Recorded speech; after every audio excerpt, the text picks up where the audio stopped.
Shit, what's going on, man? How you doing, man? Shit.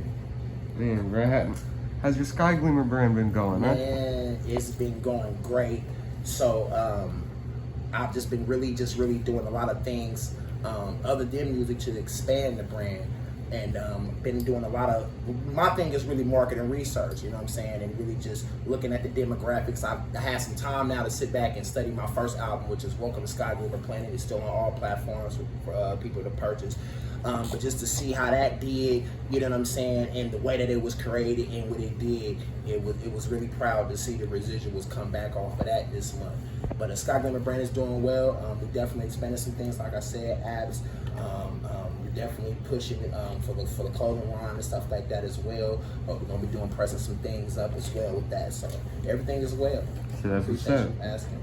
Man, so last time we talked about the ARH2MG thing, so what's happening with that? What's going on? Yeah, so I want to say that that since the last time that I did my interview, from that interview, me and my brother, he contacted me, and we had a chance to speak. I actually was inviting him to come to a session, to come to my place of business to show that olive branch of love and reconciliation and just to come together as two great minds. He's a visionary. He dropped that visionary. And that blew the streets up when he did that. To me, straight up, you know what I'm saying? I was practicing his verses in cell, and the thing about me and ARs, I've been knowing him since like I was 17 years old. We was running around with backpacks of music in our backpacks. So, you know, for him to reach out to me, you know what I'm saying, and us to talk and establish our brotherhood stronger and better, it was exhilarating, man. It was exhilarating. Man, that's what's up. I'm glad to hear it, you know? Yeah, I appreciate that, man. So on 4th of July, To Death or Victory is dropping? Yeah, 4th of July, To Death and Victory is dropping. And that's a very, very good album. Very, very mastered album. The creative process in that album was anxietal, based on the fact that when I wrote some of those songs and stuff, I wrote them when I was incarcerated. I had did 13 years in prison, and I had a lot of reflection time of my life experiences, and so a lot of my songs come from those experiences. I draw from my experiences. So that album is really personal to me. Yeah. That's what's up. Yeah. It's not a project I put out for some hot songs and I hope that these songs hit and they hot and they bangers. This was, you know, it was a really impactful album. Yeah. Man, so I was doing some research on you, and I found, I found this group called The Fathers, and you know what I mean. Just tell me about that.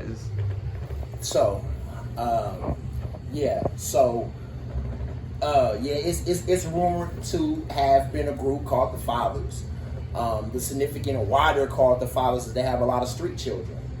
And the children at one point in time were called the children of the midnight, because these children were children that played in the streets at nighttime, in the nighttime with nighttime elements and doing nighttime things, if you know what I mean. So the Fathers were basically a group of highly intelligent individuals who went to an area and basically took it as theirs, made it resourceful, cleared out some of its resistful occupants, if you will, the resistful occupants who were there.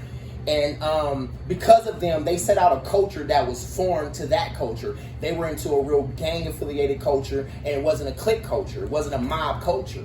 And so when these particular individuals came with this particular culture or this particular style, the way they handled business and the way they did things, it spread it. They were the original ones. And you have a lot of rappers, a lot of group tag on the label of MOB and all of those type of things, and it's good for advertisement, and it's good if you're a young guy and you're really a gang but you call yourself a mob. And that's what goes on in a lot of ways, is that a lot of kids are out here, they want to have a mob mentality, but they move like a gang, they move like a common gang. And you can't be a mob without no financial resources. You can't be a mob without a business. So these particular guys that they called The Fathers were guys who were about business, who established a real business, and they made a lot of money at one point in time.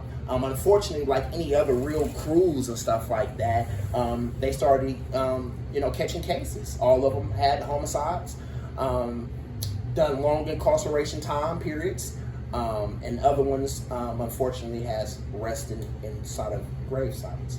So I was fortunate to be a part of that elite group of people at one point in time in my life. I've come a long ways in my life, you know, from my homicide case, fighting 3 years in prison. I mean, lows, blues, and everything, man. I say to the kids out there, man, the rappers will rap about the watches and the chains and everything else, but they won't tell you the story behind the Draco or behind the stick. You know, they go on to the next scene in the video after they down a person. But let me tell you, death is real. You know, they cut your fancy clothes off of you at the autopsy table, man. That nice expensive shoes and watches and shit you was hustling for, they just throw it in a bag, man, and put your name on it, man. Cheap ass paper bag, like one of these McDonald's bags back here. Throw your name, your clothes up in there, your little jury, man, and you're over it. So, you know, I say to the kids out there, man, you know, value the decisions and the things that you do, and try to make the best out of your life, man, in a productive way, and use your talents, use your resources, man. Yeah, that's what's up. Yeah. So where can these people find your music? You can find my music on all platforms, iTunes, Spotify, Apple Music, definitely Apple Music. I'm the biggest there, Apple Music, and just pretty much anywhere that music is sold. And I want to send a special shout out to all my constituents who supported me along the way. My boy Paul, I'm gonna have to go there first because he told me when I come home, he said, man, hey, listen, man, if you drop the album, I'm getting a SkyGleemer tattoo. I said, man, you're gonna get it tattooed on your head. And he was hot about that. But you know, his motivation, him, Paul, A1, you know what I'm saying? A man who took life before he snitched on his codeine and didn't even know it's codeine. Damn. Offered him 3 years. Could have took 3 years. Took his fucking time, man. He finna come home. You know what I'm saying? So, I mean, guys like that, it just impacted my life, who impacted this, and I want to send that special shout out to those, because they watch all my videos, they click on all my pictures and all my shit, they hit me late night like, what's up, bruh? And I'm like, man, you know, I'm working, you know, and you know, I came from sitting on that side with them, from walking out of Child Time, man, and with a lot of brothers and stuff like that of them tears, and getting apples and graham crackers, man. I was hungry in that motherfuckers, niggas looking out for me. You know, and to be here in this position for them to see me like this and see me in my true self, man, is just such a blessing. So I want to send that shout out to them, my kids, my brother, AR, H2MG, you know what I'm saying, for helping me, you know what I'm saying, and giving me, you know what I'm saying, that inspiration when I was locked up. And then I came home and I hit the ground running, you know what I'm saying? And I love them brothers over there. And I want to just send my appreciations to you. Shit. Hey, man, you know, anytime, bro. I appreciate you, man. It's great talking to you, always, you know? I appreciate you, man. I got to get up out of here, man. I appreciate your time. It's all good. Support you, man. Shout. All right, man.